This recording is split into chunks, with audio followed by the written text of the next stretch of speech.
So the whole CD Projekt Red situation is getting absolutely crazier. Welcome back, my friends, to another video here on the channel. Today, we're talking about Cyberpunk 2077 and that whole situation. I'm going to catch you guys up on some of the news if you guys missed some of it, and some latest breaking news that just kind of happen right now. First, if you guys are new to the channel, we do variety gaming content, let's plays, gameplays, gaming news, different things like that. A little bit lighter on the gaming news ever since the launch of the new consoles, just because I've been so busy with that side of things. You know, we did a lot of new let's plays and everything like that. So I do apologize if the gaming news has been a little bit lighter, but we've been trying to kind of get around to the bigger topics, which I consider this one of them. Also, really quick, if you guys have been around the channel for a while, you may know that I used to have a black curtain here. Let me know, do you guys prefer the white or the black? The black I felt like kind of looked like I was like there's kind of like I was just sticking a black bar in like post or something right here because it was so dark, and then it absorbed all the lighting. Now you can see the lights and stuff. Anyways, that's neither here nor there. You guys are here for the news. All right, so Cyberpunk 2077. Let me catch you guys up to speed. So basically, if you don't know, it's been a very rough launch. I played through the whole story here on the channel. If you guys missed that, definitely check it out. I didn't really feel, I don't know, I didn't feel motivated to continue doing any of the side stuff or things like that, because the game just kind of like, first of all, like, to me, the story felt okay. It felt like maybe like an 8 out of 10 ish. I don't know, but like a lower 8 out of 10, maybe even like a 7.5 out of 10. It wasn't like super crazy for me personally. I felt like it was okay. Like it was solid, but like it wasn't like mind-blowing. Do you know what I mean? I don't know. That was just my experience with the story itself.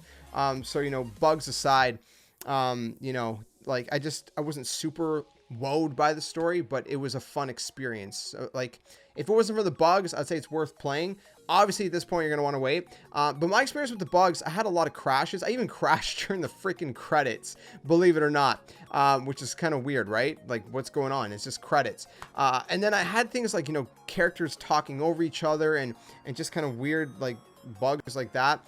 For the most part, I didn't have too many, like, you know, game-breaking kind of style bugs, but I was playing on a PS5. People who were playing on a PS4 or Xbox One had a horrible experience. It almost looked like a friggin' PS1 or PS2 game. IGN actually rated the last-gen version of the game, and they gave it a 4 out of 10 because it was that bad. They're like, don't play it on last-gen consoles. Just don't do it. So it's kind of funny because this is the PS4 and Xbox One version of the game. Like, if you play it on PS5, it says PS4 because it's a backwards compatible game. They haven't actually made the PS5 or the Xbox Series X versions yet. That's supposed to come in 2021. So it's been a very rough start. A lot of people, you know, weren't happy with the launch, obviously, and you know, a lot of people just kind of pushed through it and they said whatever. Now, fast forward to about 3 days ago, December 14th, the official Cyberpunk 2077 Twitter account posted this. I'll throw it up on screen. I'm not going to read it word for word. I'll let you guys read it. You can pause the video if you want to read the whole thing. But essentially, they're saying that they should have paid more attention to making it play better on last-gen consoles. Secondly, you know, they said we will fix the bugs, you know, and crashes. There's going to be some more patches coming in February and in January. You know, there's going to be a bunch more patches, different things like that. You know, and then they said, finally, for everyone who buys our games, you know, we always like everyone who buys our games to be satisfied with their purchase. So, you know, they would appreciate if you give them a chance. But if you do want a refund, they will give you a refund. So for boxed versions, they say, please try to get a refund first at the store you bought the game. Should this not be possible, it says, please contact us at help me refund at cdprojectred.com. And basically, if you do that, and there's a time limit for that, obviously, as well. If you do that, they basically send you an email saying that they've received your request and they're going to get back to you whenever. I haven't heard of anyone actually getting an email back. But this language in this tweet basically implied that, you know, Sony and Microsoft were basically, you know, in on this whole refund thing, right? But a lot of people, especially with Sony, were contacting them and getting denied because the way Sony works, which is very stupid, Nintendo does the same thing actually. They basically won't give you refunds. It doesn't matter if you've opened the game, even if you just downloaded the game. Sometimes they won't even give you a refund. They're very hard on that. So the only time you can probably get a refund for the most part is if you pre-order the game and you actually haven't played the game yet. But even then, they're sometimes kind of like weird about it. I don't know. I've had some pretty bad experiences with trying to get refunds. I actually tried to get a refund of a game that I pre-ordered once. The guy, the Sony rep, pushed me. Like, he really pushed me. He's like, well, just try it. Just try it. And he wouldn't give me the refund. I'm like, I just want the refund. He wouldn't do it. And he's like, just try it. And if you don't like it, then contact us back. We'll give you a refund. And I was like, frig, fine, whatever. Because I was just getting annoyed because he was being so pushy about it. And so I tried the game. And obviously, the minute you try the game, it's part of their policy. They won't give you a refund. So what happened? That rep basically screwed me, and I couldn't get a refund. Anyways, that's my story. Let me know if you guys have any horror stories. So they don't give refunds. So a lot of people contacting Sony, no refunds. Now, fast forward to just now. Okay, just not long before this video, Sony tweeted out the following, basically, that ask PlayStation on Twitter. It said, Sony Interactive Entertainment strives to ensure a high level of customer satisfaction. We want to, we will begin to offer a full refund for all gamers who have purchased Cyberpunk 2077 via the PlayStation Store and want a refund. Please visit the following link to initiate the refund. I will link that down in the description below. But if you go there, you'll see this, which says Cyberpunk 2077 refunds, which says something very similar, here's the crazy part, okay? At the very end of this first section, they say they will be removing Cyberpunk 2077 from the PlayStation Store until further notice. We're going to get back to that. Hold that thought really quick about the refunds thing. Underneath this little message on the PlayStation site, it should say something like sign in or something or whatever to begin your like refund request or whatever it says.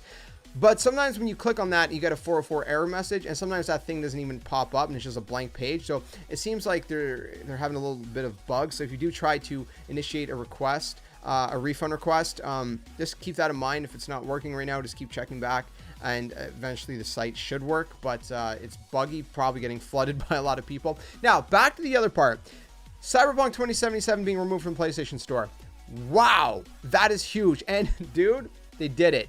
Go look it up. At the time of recording this, it's not there. It's completely removed. So I guess this is to prevent any extra hassles, because so many people are asking for refunds. They don't want people to buy the game and then not like it and want a refund, and then it just creates more hassle. They figured for now they'll remove it. Once things are looking a little bit better, I guess they'll put it back on the PlayStation Store. But what's crazy is I don't think I've ever heard of this ever happening in my life.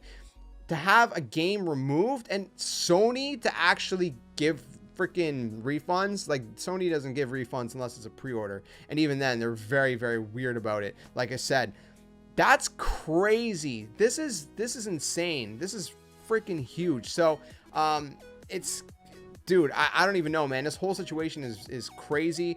This game should have been delayed even more. It's kind of crazy that, to me, that this game has been in development for what, like 7 or 8 years, and they still launched kind of buggy like this. I don't know what happened. Obviously at the very end of it, which was this year, they've had some hurdles like everybody has with the state of the world, but they still had like what, 6-7 years before that, which is crazy to think of, that it's been in development that long and still launched this buggy. But that said, it should have just been delayed more. Now I understand, from a business side of things, you're thinking, it would have hurt the game, blah blah, because it's been in development so long. They've already delayed it like 2-3 times. There was memes already kind of coming up about it with the the yellow pictures and whatnot. But think about it.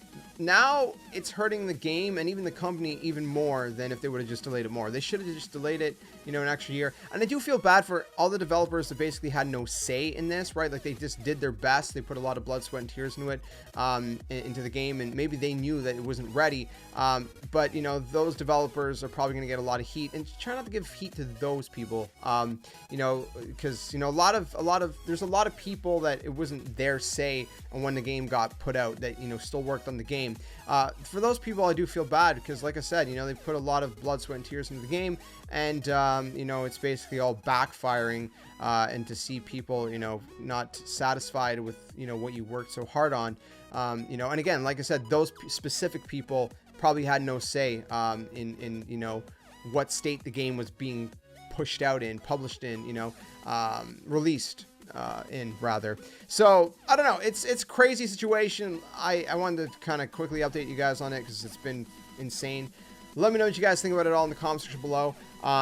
but it's crazy. Are you guys going to be trying to get a refund? Do you not care? You're just going to wait it out? You're going to wait for the patches, whatnot? Let me know. But obviously, if you do plan to get a refund, you know, you do it sooner than later, because there's going to be a time frame to do that in. I'm not exactly sure the exact time frame right now, but there's going to probably be a time frame. So, you know, get those requests in, you know, sooner than later if you do plan to do it. Otherwise, you know, just I guess wait it out and see, and hopefully they can fix it, and, you know, people end up being, you know, more satisfied with the game, because man, what a rough one. Anyways, let me know what you guys think in the comments below. If you enjoyed the video, drop a like, subscribe, guys, new and all that good stuff, and see you guys in another video soon. Stay safe, stay well, and until then, my friends, game on.